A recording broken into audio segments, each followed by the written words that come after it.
si Aimee Lee. Ito lang po ang injury ko po sa may paa. Pagaling naman siya. Sa third floor daw ng building, nakatira si Aimee. Dahil OFW ang kanyang mister, ang kasama niya lang daw na nakatira roon ang dalawa niyang mga alagang aso.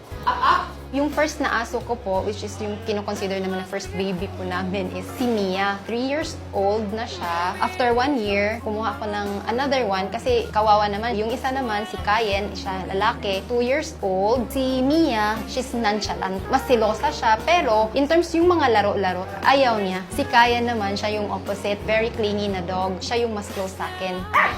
Kinakausap ko rin naman sila. Parang bata na pag sinasabihan mo, nakikinig. Habang nag-aalmusal siya nitong Miyerkules, hindi na malayo. Ayan, first, na-catch nila. Tapos si Mia naman, ginagis ko rin. Noon, safe na sila. That's the time na nag-decide na ako na bababa na talaga ako. Pagdunk ko para humigop ng hangin, nakita ko laki na yung apoy sa likod ko.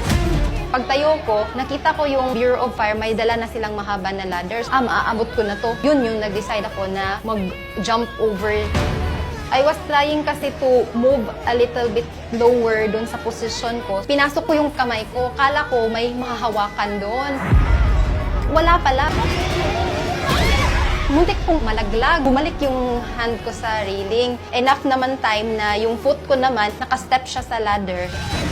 Tila isang milagro na ligtas siyang nakababa. I had severe headache, dizziness, and vomiting. I was admitted at the hospital just to monitor. Okay naman po ako ngayon, pero I'm traumatized talaga by what happened.